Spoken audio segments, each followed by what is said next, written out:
What the heck is this? The room is covered in dust. You're just trying to get out of doing housework because you're sick, aren't you? You know I like things clean. For God's sake. Even if you had to sneak out of the hospital, you should come home and do housework properly.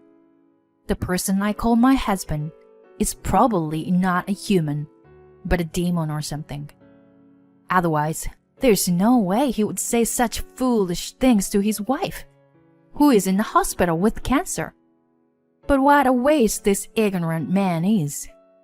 Excuse me, but your wife is now... The doctor's words were just the beginning of this man's descent into hell. My name is Sarah, a 35-year-old office worker.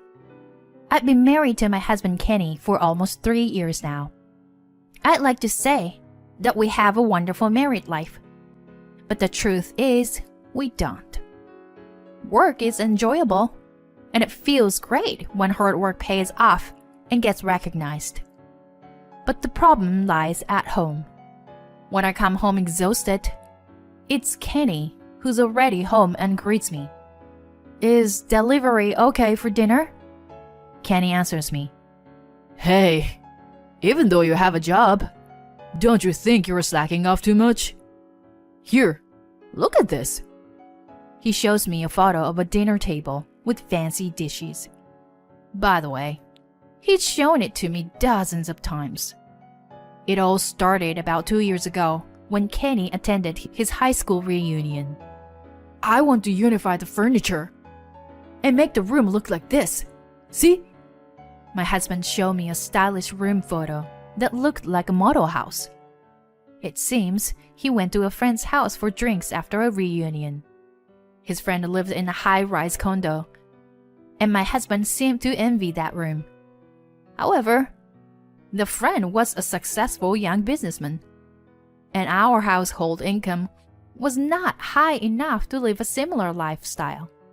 Moreover, my husband said he wanted to move out. He wanted to live in a room that cost twice the rent of our current apartment. So, where are we going to get the money for that? My husband said to my cold reaction. We'll manage it somehow, you know? I mean, we're both working, so we'll figure it out, right? Finally, I got angry with my husband snickering and said, Enough already! Do you even understand the concept of living within our means? From now on, you should pay for your beer with your own pocket money.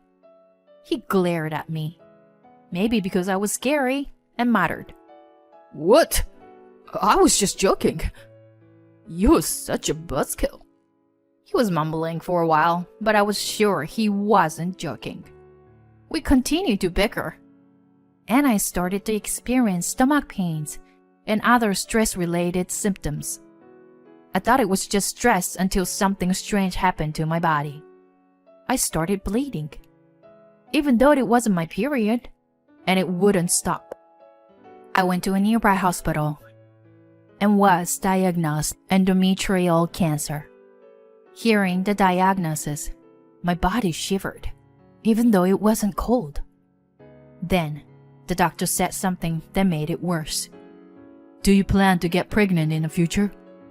It was a severe condition, and the best option was to remove the uterus. I will talk to my husband. I couldn't stop crying while driving home. If I lost my uterus, I wouldn't be able to have children ever. I wonder what Kenny's reaction will be. He loves children, so I'm afraid of getting divorced.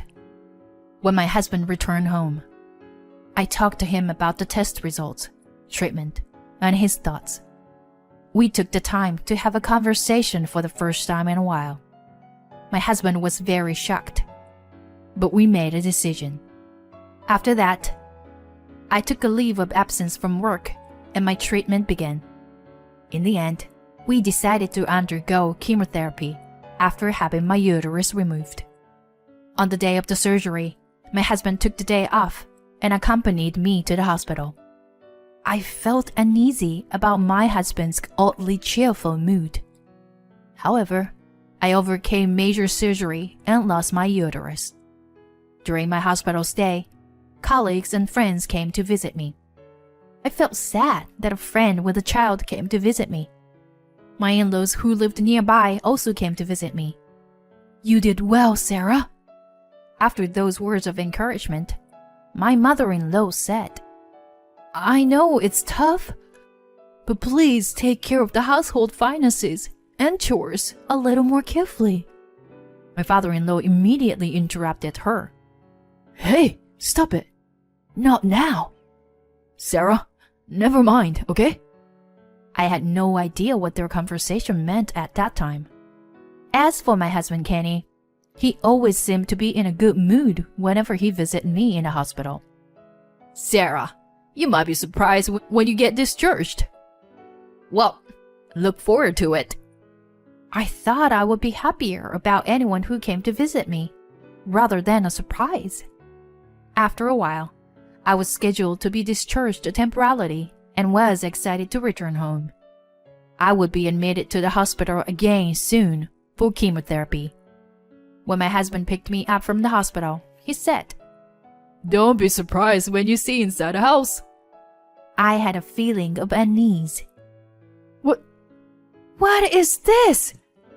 As soon as I entered the house, I was shocked. The inside of the house had changed drastically from before I was hospitalized. The previously fresh and white-themed rooms had turned into a sleek black-themed one. The sofa and table that I liked, as well as the rug that was on the floor, were all gone. Everything had been replaced with furniture that my husband liked. What surprised me even more was that all the appliances, including the washing machine and refrigerator, had been replaced with new black ones. I was frozen in shock at the sight. How's that? Pretty amazing, right? I did it all by myself. At my husband's smug remark, I felt like collapsing. I hurried to the bedroom. Once inside, it was clear that it was also completely different from before. My wardrobe. Oh no. Where's my wardrobe? At my words, my husband's face grew anxious. Oh, that. Sorry. I guess I got carried away and threw it away.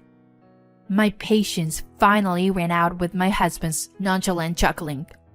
What? You threw it away? Don't joke around. Do you remember how important that wardrobe was to me? I told you that, didn't I? Bring it back here now. Give it back. With every shout, my wound throbbed with pain. My husband stayed silent for a moment before speaking. I said I already threw it away, so there's nothing I can do. You're so annoying. He then stormed out of the room. I collapsed into a sitting position in the now unrecognizable room. I didn't want to cry, but tears flowed down on my face anyway. The truth was that the wardrobe was a precious gift from my mother when I got a job and left home. My parents had divorced when I was in elementary school, and I had lived with my mother ever since. She had passed away in a traffic accident not long after I got married. That wardrobe was an irreplaceable moment of my late mother. Of course, I had told my husband about it many times. Life had been a living hell until my next hospitalization. I had been looking forward to coming home so much, but my husband had been in a bad mood and barely spoke to me since then. Not only that, but he demanded that I do the housework, even though my wounds were still hurting. Don't ask the impossible. I'm in a recovery period, and I need to rest. You should take care of yourself. After that day, my husband began to harass me. He only cared about himself. He would intentionally wash only his own clothes and avoid washing mine. When he brought food, he would eat it in front of me as if flaunting it. I was tired of his childish behavior and didn't have the energy to deal with him. So I turned to my friends for support. On the day of my readmission, my husband did not accompany me to the hospital, and I went alone. Chemotherapy was much harder than I imagined. I was shocked to see my hair falling out day by day, in addition to nausea. As for my husband, he went on a long business trip shortly after my admission. I thought he would contact me out of concern, but he didn't contact me at all during my hospitalization. One day, my phone rang continuously, and I hesitated to answer because I no longer had the energy to talk to my husband. Then, my husband called the hospital out of impatience. I switched to speaker call. "What the heck is this? The room is covered in dust. You're just trying to get out of doing housework because you're sick, aren't you? You know I like things clean, for God's sake. Even if you have to sneak out of the hospital, you should come home and do housework properly." The nurse who brought the phone looked tense. Then, the unexpected person who responded to my husband's foolish words was, "Excuse me, but your wife just left the hospital a moment ago and is currently busy with procedures. Can you please not disturb her with nonsense talk?" "What? Who do you think you are to speak like that? You can clean the house yourself. In all my years as a doctor, I've never met such an ignorant person like you. I'm disgusted." The doctor hung up the phone, leaving my husband flustered. Later, the doctor explained to me that he had a doctor and had become emotional, and he apologized for his rudeness. I told him not to worry, and that I planned to divorce my husband anyway. After being discharged, I went to a certain place, and my husband came into the room, looking upset. "Mom, Dad, what are you doing here?" My husband stood there, silently, without offering any words of comfort upon seeing me. My mother-in-law coldly said to him, "We went to pick her up, because today was the day of her discharge. Sit down over there, Kenny." My husband's eyes flickered, as if he had something to hide, and he was visibly shaking. "You have something to apologize to Sarah and us, don't you?" My mother-in-law asked my husband, who remained silent. "You asked us for financial assistance, claiming that Sarah spends money recklessly. Was it all lies, wasn't it? Explain." My furious father-in-law's voice echoed through the room. It turned out that my husband had told a very malicious lie. During my second hospitalization, my in-laws told me something. "I know this is not the time to discuss it, Sarah, but we want to make it clear that this will be the last time we lend you money," my mother-in-law told me. I was stunned. "Excuse me? What is this all about?" That was when we first realized that my husband was lying. My in-laws thought it was strange that my husband would come begging for money, even when I was hospitalized. Then he begged them for help with my hospital expenses, claiming that they were too expensive. I immediately knew where my husband's money was going. "If you come to our house, you'll find out right away what Kenny is spending the money on," I told my in-laws, giving them the key to our house. They returned to the hospital, surprised by what they had seen. "I have no intention of continuing to live with your son as a married couple. I'm divorcing him. What I can't forgive the most is that he got rid of the wardrobe my mother gave to me." "What do you mean? The wardrobe? You're saying that Kenny threw away your mother's wardrobe?" "No, I will never forgive him for what he's done to you," I told my mother-in-law, who grasped my hands in tears. "I can't and I won't spend my life with you anymore. I mean, I would slap you right now if I wasn't still recovering." My voice trembled with anger, and my husband retorted, "No, Divorce is too extreme. You must be happy that your room looks stylish, right? You should be grateful. The house was pitch black and my heart was sinking. We managed our living expenses through joint incomes in my husband's account, while saving for the future in mine. We had saved up for when we had a child.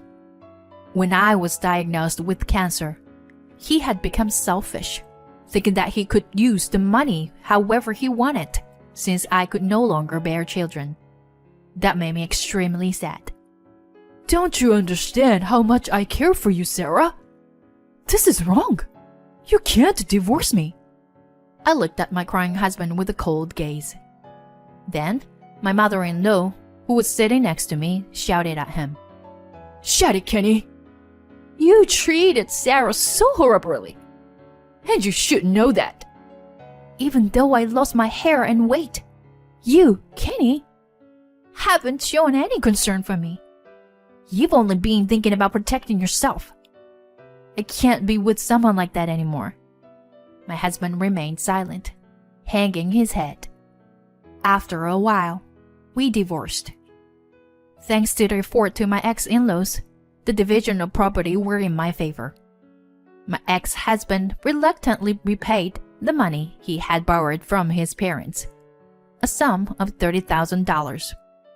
Although we had just finished remodeling our house, my ex-husband couldn't afford to live there alone on his salary and decided to move out. He now lives in a shabby apartment that he had to borrow money to pay for. I have a friend who works at the same company as my ex-husband.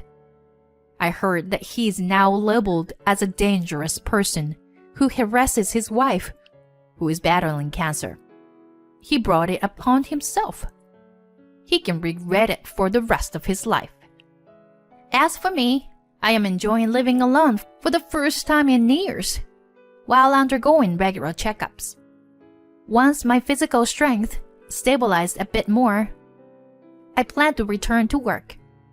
My boss has assured me that it's okay to do it at my own pace, which I'm grateful for. I'm just so glad my mother's wardrobe has been returned to me. I found it at an antique shop when I brought in some of my unwanted item after moving.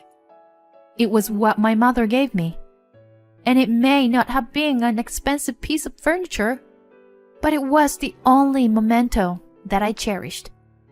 On the back corner of the wardrobe was my late mother's writing, "Sarah, always be happy." I've tried my best to remember my mother's words and worked hard. Of course, that won't change in the future.